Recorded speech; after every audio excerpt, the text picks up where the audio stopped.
to look at questions 1 to 4.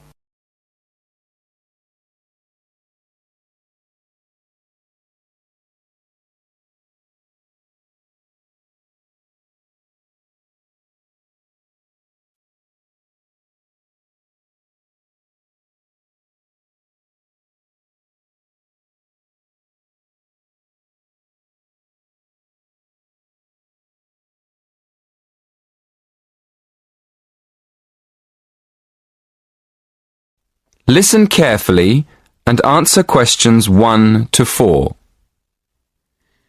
Good afternoon. Many people in the Western world eat the wrong food, and they eat far too much of it. So, the topic of my lecture today is healthy eating. I'll divide my talk into 3 parts. Firstly, I'm going to define what I mean by healthy eating. After that, I'll go on to talk about why people don't eat properly, and then I'll finish my lecture with some ideas for improving the situation. Right. So, what do I mean by healthy eating? Well, some people might think it means eating a lot of meat. Of course, vegetarians wouldn't agree with this. They think eating meat is very unhealthy. Other people think that eating a lot of cabbage is good for you, or a lot of salad. Well, naturally, cabbage, salad and meat can all be part of healthy eating. But for me, healthy eating means 2 things. One is eating a balanced diet, and the other is eating the right amount of food. In my opinion, a balanced diet means eating a variety of foods, including meat, vegetables, fruit, cereals, and dairy foods. Obviously, the amount of food we should eat is more difficult to decide. It depends a lot on how active we are. Before you hear the rest of the conversation, you have some time to look at questions 5 to 10.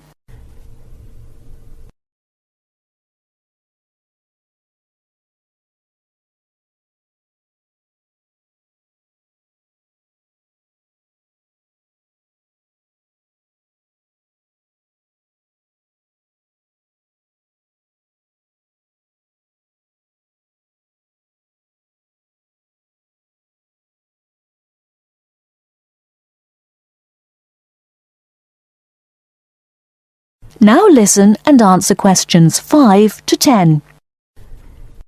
Now on to my next point. Why do so many people eat badly? Well, let's look first at having a balanced diet. To have a balanced diet, you have to plan your meals in advance and then buy the right food, and then take time to cook it properly. But these days, people are so busy working that they don't have time to go shopping, so they end up buying fast food at the last minute.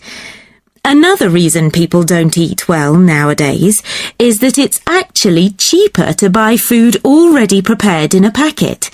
So, people who haven't got much money will buy packet food rather than cook something fresh.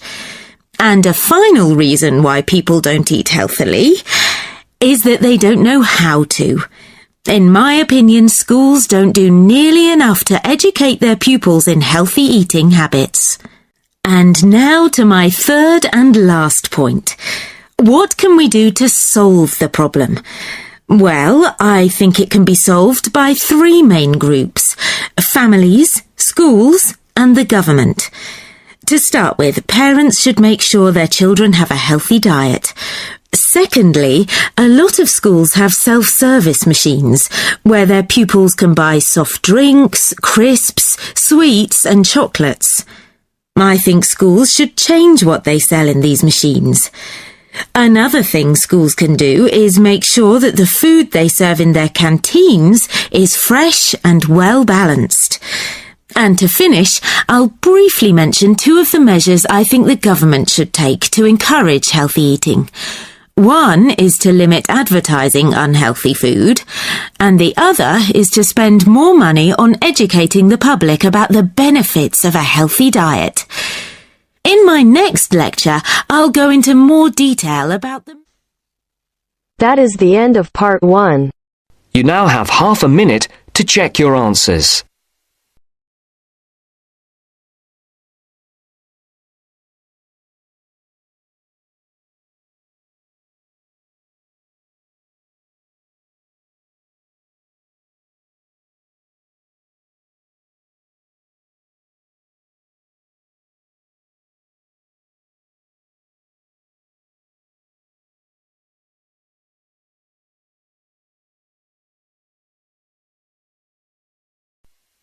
Now turns to part 2. Part 2. You will hear a conversation between two flatmates, Craig and Don, who are looking for a third person to share their flat. First, you have some time to look at questions 11 to 15.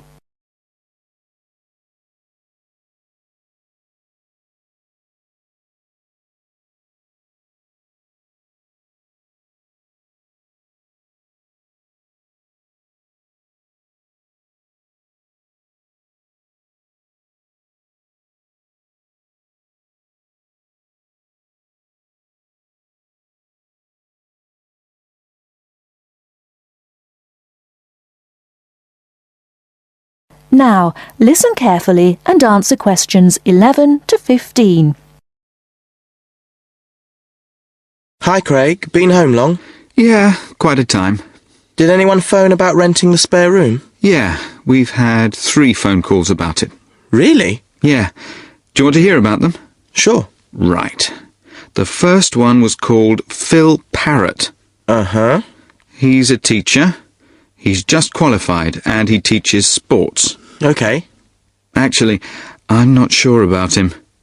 He certainly sounded energetic, but he asked lots of questions about whether we smoked and what sort of food we cooked. Yeah. I mean, we don't exactly live on pizza and chips and takeaways. Well, not quite, but... But he might be a bit too health conscious to really fit in with the sort of life we lead. Yeah. And he asked a lot of questions about the room. He said he needs a big room because he's got lots of sports equipment. Well, that's okay. The room's quite big, but I'm not so sure about him. What about the second one? He was called David Spencer. Spender? No, Spencer. C-E-R. He works at Cooper Long. You know, the big company on Broad Street. He said he was a lawyer. Oh. I'd have thought in that case he'd be earning enough to rent his own place. I wonder why he wants to share a flat. Well, he didn't say. He's quite a bit older than us. He did say he's just moved down here from the north of England. He seemed very quiet, actually. Maybe he wants to meet some new people. I got the impression he was a hard-working kind of person who doesn't go out all that much. Right. But he sounded okay. Oh, one thing, though. He said he wouldn't be staying in the flat at the weekends, so he wants to pay reduced costs for gas and electricity, because he's only here 5 days out of 7. Oh, I'm not sure about that. What do you think? Well, I suppose it's fair, but it all sounds a bit complicated. Before you hear the rest of the talk, you have some time to look at questions 16 to 20.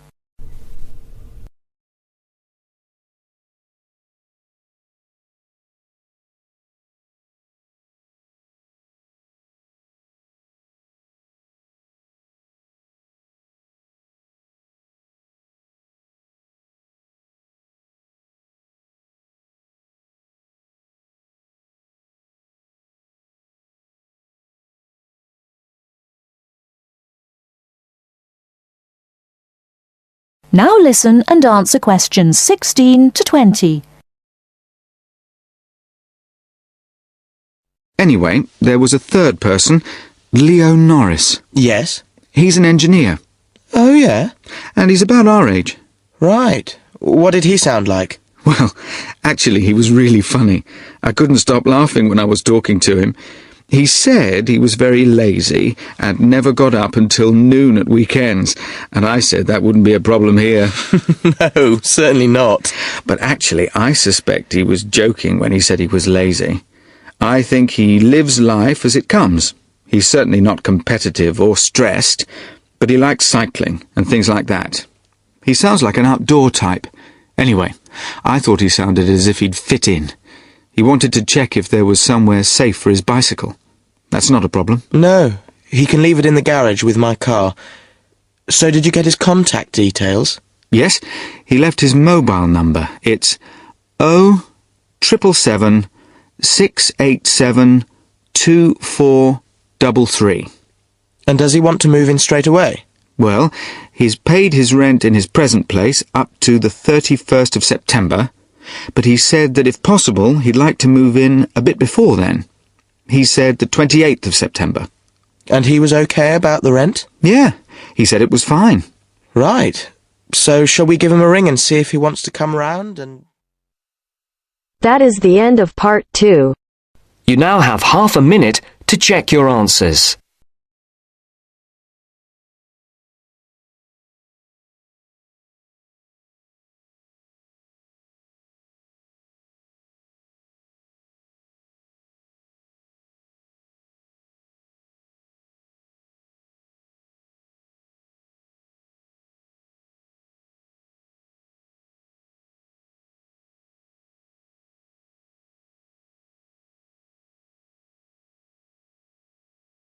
Now turns to part 3. Part 3. You will hear a tutor and 2 students discussing the best ways to study. First, you have some time to look at questions 21 to 25.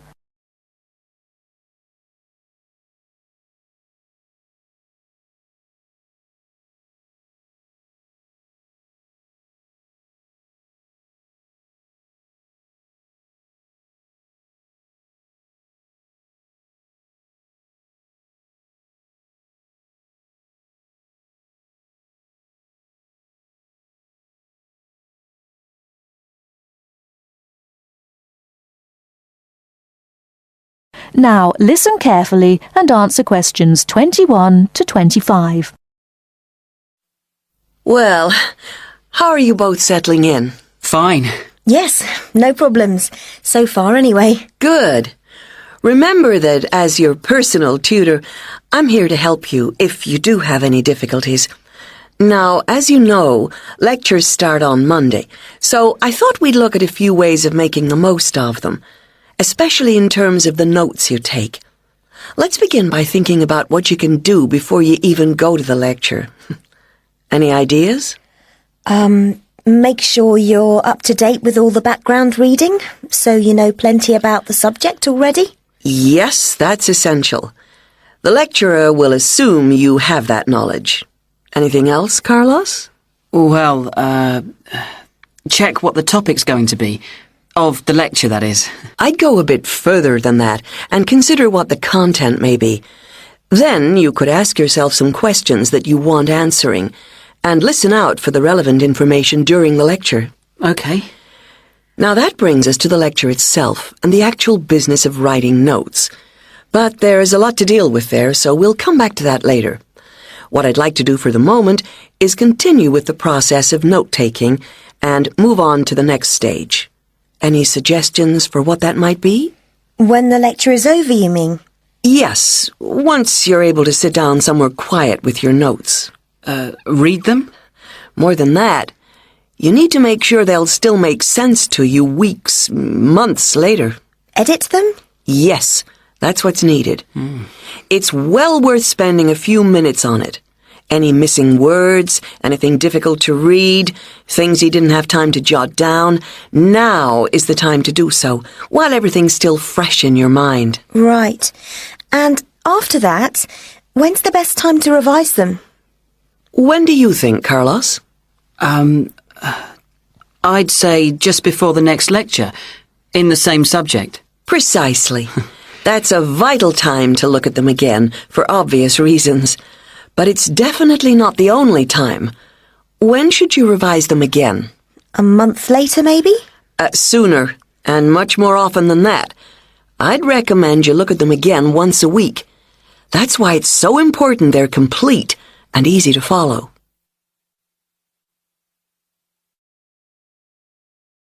Before you hear the rest of the talk, you have some time to look at questions 26 to 30.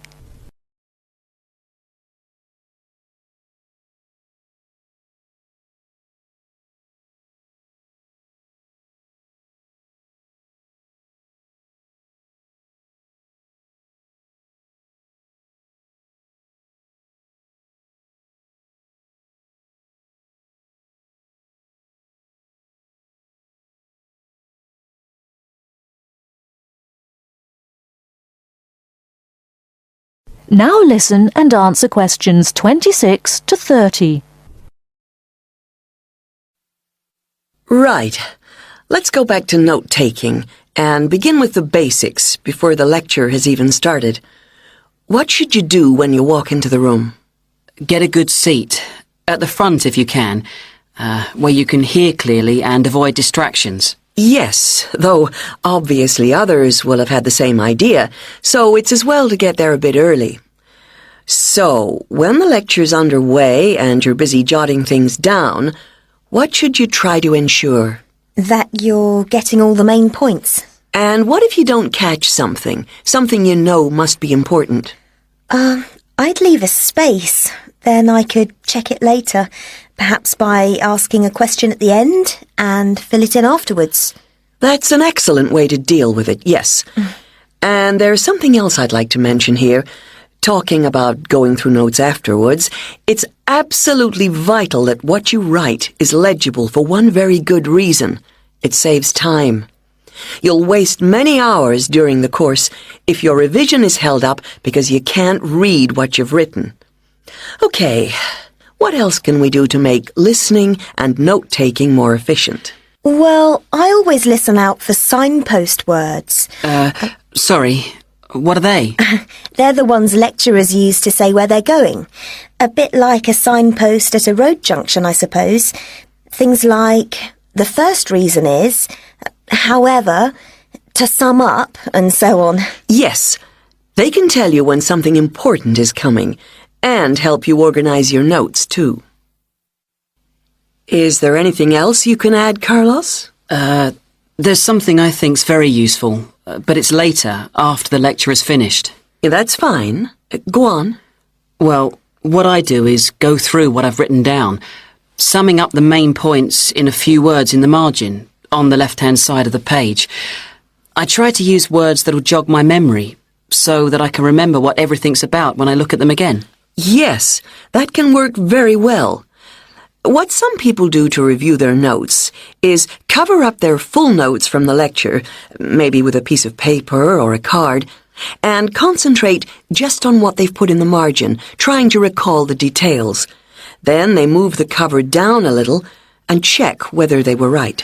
Or you could put your main points on another piece of paper and clip them together. Instead of covering and uncovering, you just hold a page in each hand. Sure. It's down to personal preference, really. Everyone has their own learning style. That is the end of part 3. You now have half a minute to check your answers.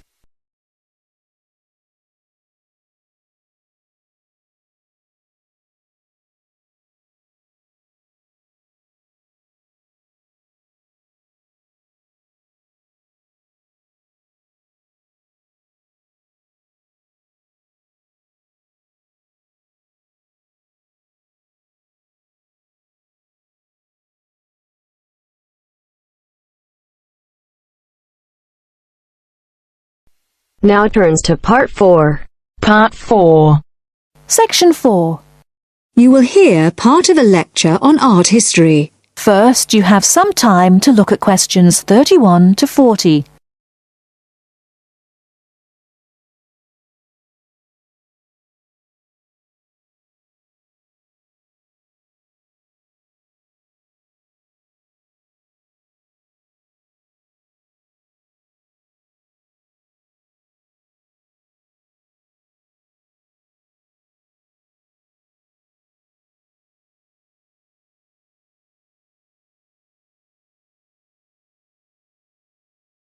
Now listen carefully and answer questions 31 to 40.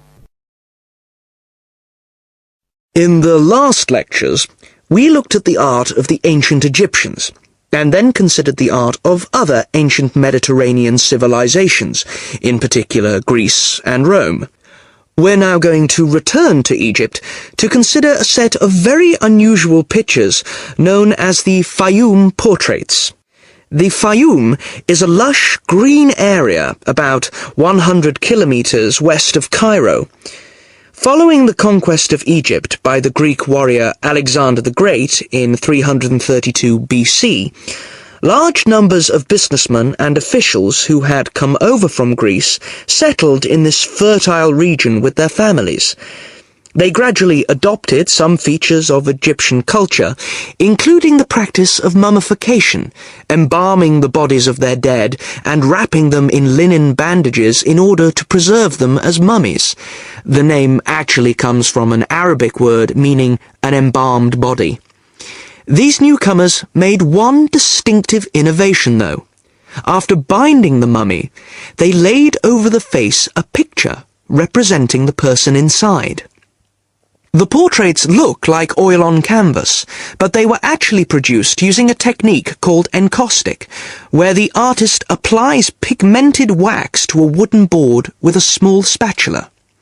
The Egyptologist William Petrie, who discovered many of these mummies with their accompanying portraits at the end of the 19th century, was convinced that they were actually done in the lifetime of the subject, rather than being painted after the person's death, as had been the case with older Egyptian paintings. He felt they were very different from the traditional stylized images that had been used on Egyptian mummy casings in previous centuries, and was convinced that they were actually portraits giving a realistic depiction of the person. He pointed out that the boards on which they were painted showed signs of having been cut down to size to fit within the mummy bandages.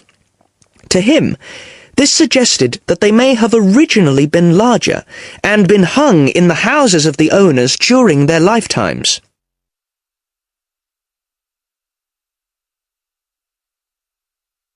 But more than a century after they came to light, nobody knew how far they were really depictions of real people, as against idealized portraits. Then a team from Manchester University decided to find out by recreating the faces of Fayoum mummies in clay and then comparing the reconstructions with the portraits. The team was provided with skulls from 2 Fayoum mummies from the British Museum and given the information, based on X-rays and other evidence, that one of the mummies was of a 50-year-old man and the other was a woman in her early 20s. Armed only with this information, they set to work. First, they created copies of the skulls. Then they used clay to build up the facial muscles in order to reconstruct what the person looked like. After weeks of painstaking labour, 2 faces emerged. Only then were the 2 portraits revealed so that the match between the reconstructions and the portraits could be examined. In the case of the man, both model and portrait showed a broad, flat face with a slightly hooked nose and a fleshy mouth with broad lips. But the man in the portrait was noticeable for his 5 o'clock shadow, the beard beginning to grow around his chin and on his cheeks. This would have been quite a recognizable feature of the man in real life, and an easy thing for the painter to copy. However, it wasn't something that the makers of the model could know about. In the reconstruction, the right eye was slightly higher than the left, and this was the same on the portrait. But on the portrait, the eyes were very large, which is standard with many of the Fayoum portraits, while in the model they were longer and narrower.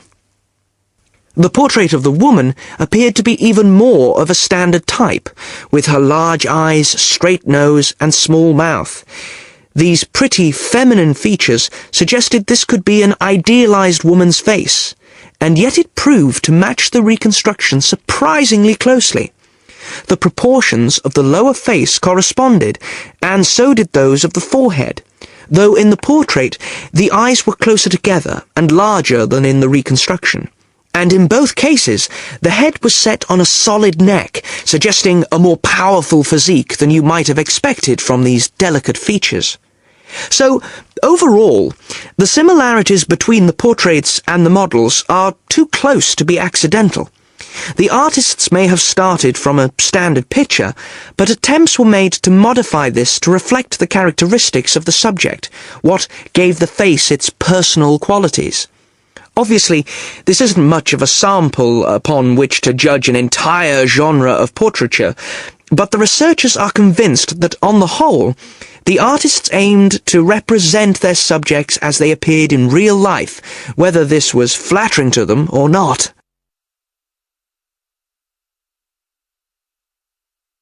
That is the end of part 4. You now have half a minute to check your answers.